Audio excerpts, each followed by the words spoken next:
the housing conversation, local markets, real lives, better decisions. Jake Johnson, realtor guy, Brian Smyth, mortgage guy. We are here. Jake is outside. I think, is it your yard? Is it? I feel like I'm seeing a lot of Yeah, social media action I about am it. here. We'll get Seeing a like little a bit backyard. full, This is the backyard action. Pretty great. love that. Um, yeah. So yes, I am outside. Our house is in mid renovation in a couple different areas: flooring, painting, plumbing. So we're almost done with all this. But like because of that, I don't have an office right now. So I'm like, well, I can stand outside. Let's do it. So I'm out here. Got one puppers to the right here. The other three are inside in my office. Love that. Um, but yeah, it's great. I'm happy to be outside. I know it's hot today, but the wind feels really nice. And if I don't do too much physical activity, I'm not sweating. So we'll see. No jumping jacks on this podcast. No, Absolutely not. no push-ups No, happening. Not a no, deal. never. But also definitely not now. Yeah. Yes, not if it was not more hot. No, it could Um, be 50 degrees. And I'd be like, nah. does it impact the market heat the way that I Um, think snow definitely does? I don't think so. So I have had more Maybe snow activity in the definitely last. doesn't. No, snow can. It stops people who are speculative from going to see a house. But also, if you need to see a house, you need to see a house. And so people will go regardless of the weather time, end of days, hailstorm, whatever. But I think the biggest thing with weather, with heat, it does is it makes you aware of the hot spots and cold spots in your house. It lets us know if your air conditioning works. That's part of it. Um, but it also just tells a really clear story of how your home feels. Like if you're walking through a house that has AC on and all of a sudden you're in a room and it's very warm, you're like, is there Mhm. no vent? Is the vent closed? Is something blocked? Is the insulation really bad? So it's warmer in here. So like we have a 125-year-old house. So the basement is cold, cold, air conditioning, middle of winter, it doesn't matter. It's colder, right? Yep. In the summer, it gets colder because it's great. Main level, wonderful, beautiful, great, cold, air conditioning works great. Second level is like, well, it's old and not as well insulated or as well vented. So it's a good 10 degrees warmer than the main floor upstairs. Oh, Um, nice. but we're gonna get it fixed. Like it's an insulation problem. But it's just like things we bought our house in the middle of winter. We had no idea until the first summer. We're like, oh, second floor is a little toastier. I That's don't know. fine. I guess I'd rather it be toastier than colder. You know, 100%. in the winter, if it's cold and 100%. heat, that's okay. That's fine. Yeah. Oh, The absolutely.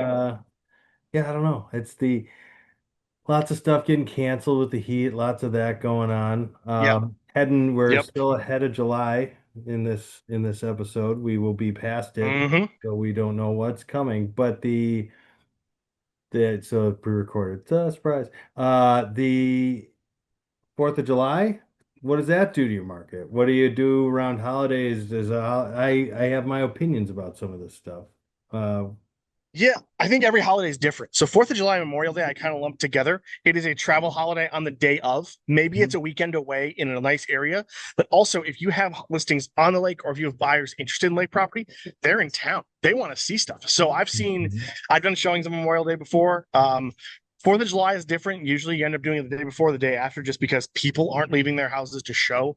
And bluntly, I enjoy a few bourbons on Fourth of July, so I'm not available. Okay. But one of the things I also know is that those holidays are great ones, and it's not a bother to go see it.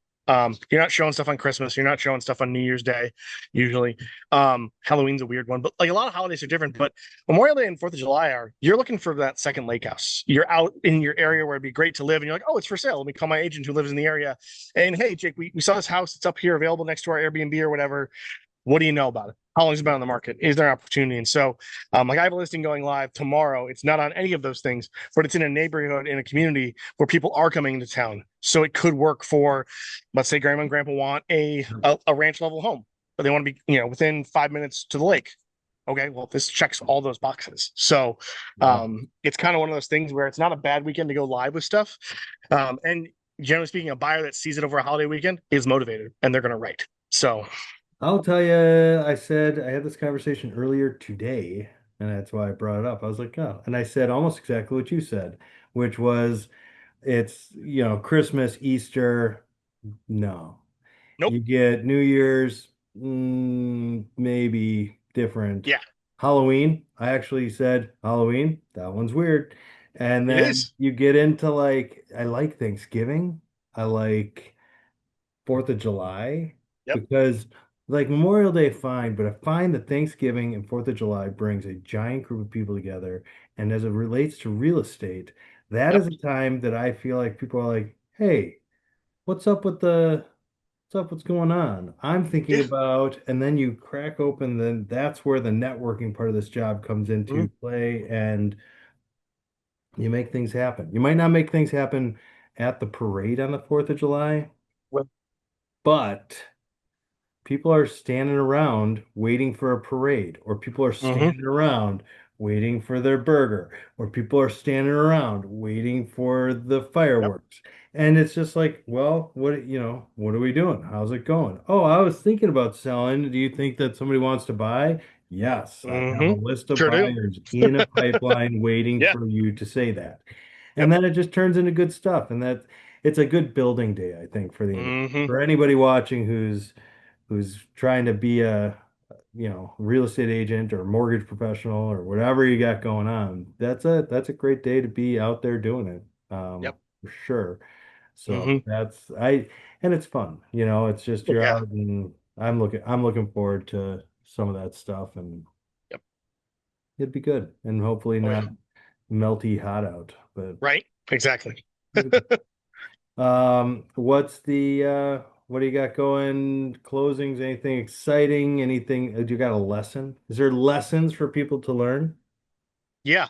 Ask your agent. And I say that for a couple reasons. Like, ask us your opinions. We will give you our thoughts, but also it's not a one-way street. Like, I'm wrong and Hmm. you're right and I'm wrong sometimes. Like, I'm right and you're wrong sometimes. But it's all a collaboration, right? And so um we use language to define what we're talking about. And on that note, inspections and appraisals are different. For sure And they are.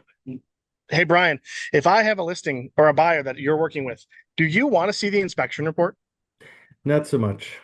Yeah, not I'm, so much, right? I want the appraisal though, probably.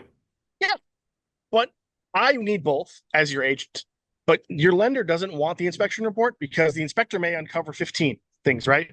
And the appraiser, who is hired by the bank, may say, we need to care about two of them. Well, Hmm. awesome. Great. Buyer, that doesn't mean you can't care about those things on the inspection because they're two different trains on different tracks heading to the station.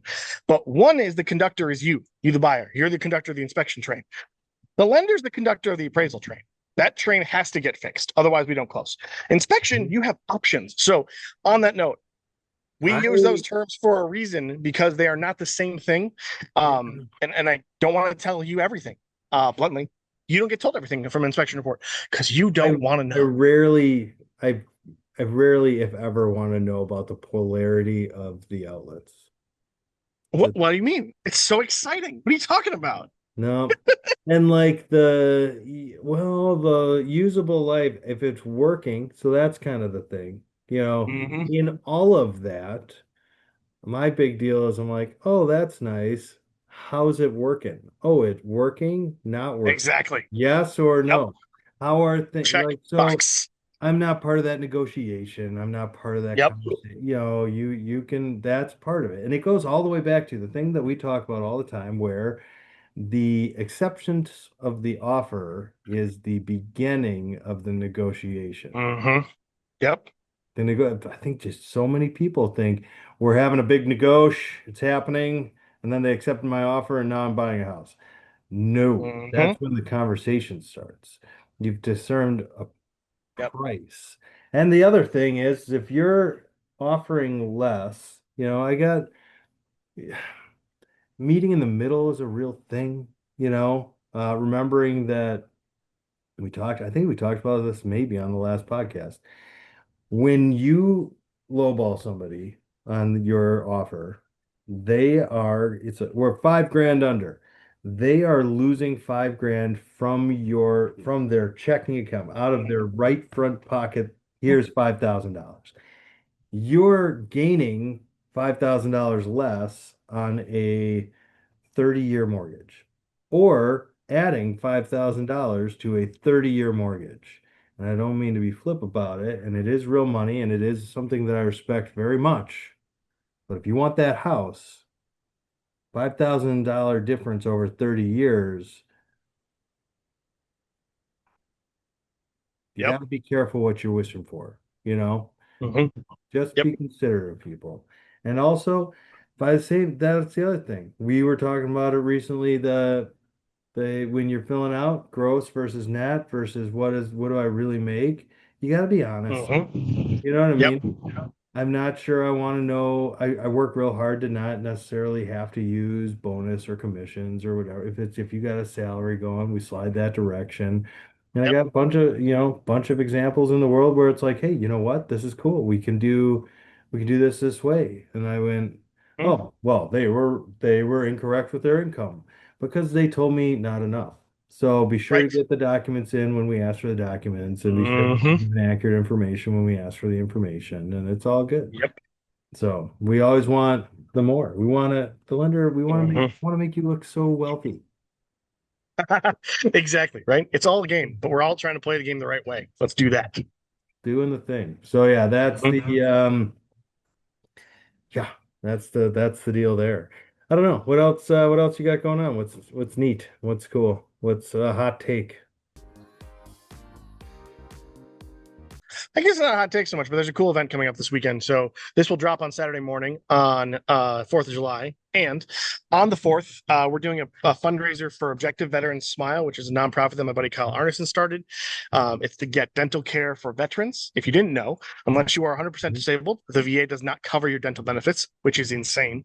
So there's this Did gap, not know. right, between having dental care and having none. And so Kyle created this nonprofit. And so it's about $300 a year for a Wisconsin veteran to get basic dental coverage through Okay. partnership with Delta Dental. So on Saturday the 4th in Waterloo, Wisconsin, at the baseball stadium there, we have all 8 teams from the Dairyland Collegiate League playing, including the Foxes, who one of our host kids plays for. And Awesome. so all day we're doing a 50-50 raffle. So 50% of the proceeds goes to Objective Veteran Smile, and the 50% goes to the winner. And then the goal is to raise $4,500 so that we can sponsor 15 veterans for the next year. Also, if you're the person who wins 50-50, I'm going to Irish guilt you a little bit. Think about all the veterans you could help if you didn't take the money. Well, So, and really, Jake, what is better than a smiling veteran?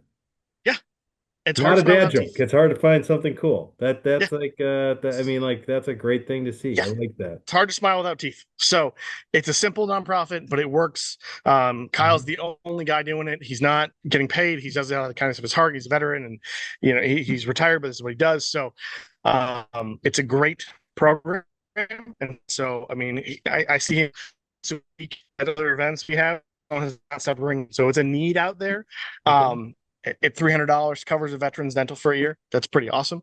So we're just trying to keep raising money here where we can, and then we get to a big enough place where we can hopefully find a partnership with a full-time dental office where they can just go there and be covered. That's So awesome. we're just, but this is the process, and part of the process is raising awareness and doing it. So pretty excited for that on Saturday. So if people are there, 50-50 on 4th of July, it'll be great. And you'll get cool sunglasses if you donate.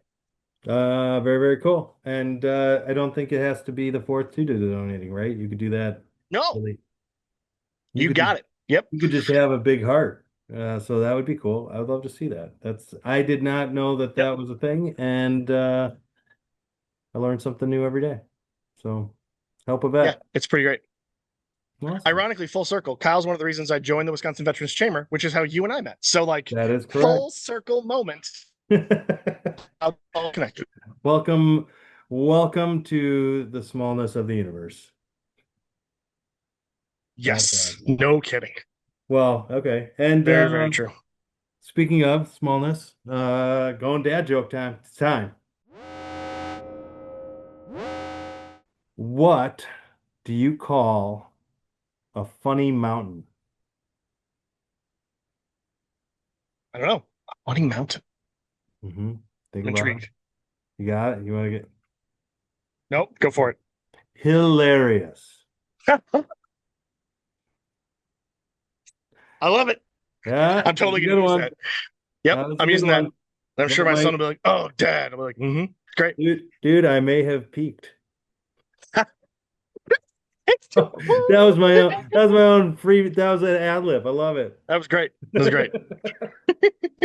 So dumb. Oh, thank you for everybody who's loving the dad jokes because we are getting a great response on that. And Yes, great. people are actually sending me little notes like, use my dad joke. So if you Oh, have a great one, send it on my way, and Mhm. We will use it I will use that one. for sure. Awesome. All right. Well, beyond that, I think it's time to get back to work and do the things that we do best, which might not even be dad jokes. And I'm gonna say, Right? still not a sponsor, but we love you anyway. Quick Trip. We'll see you next time. See you next time.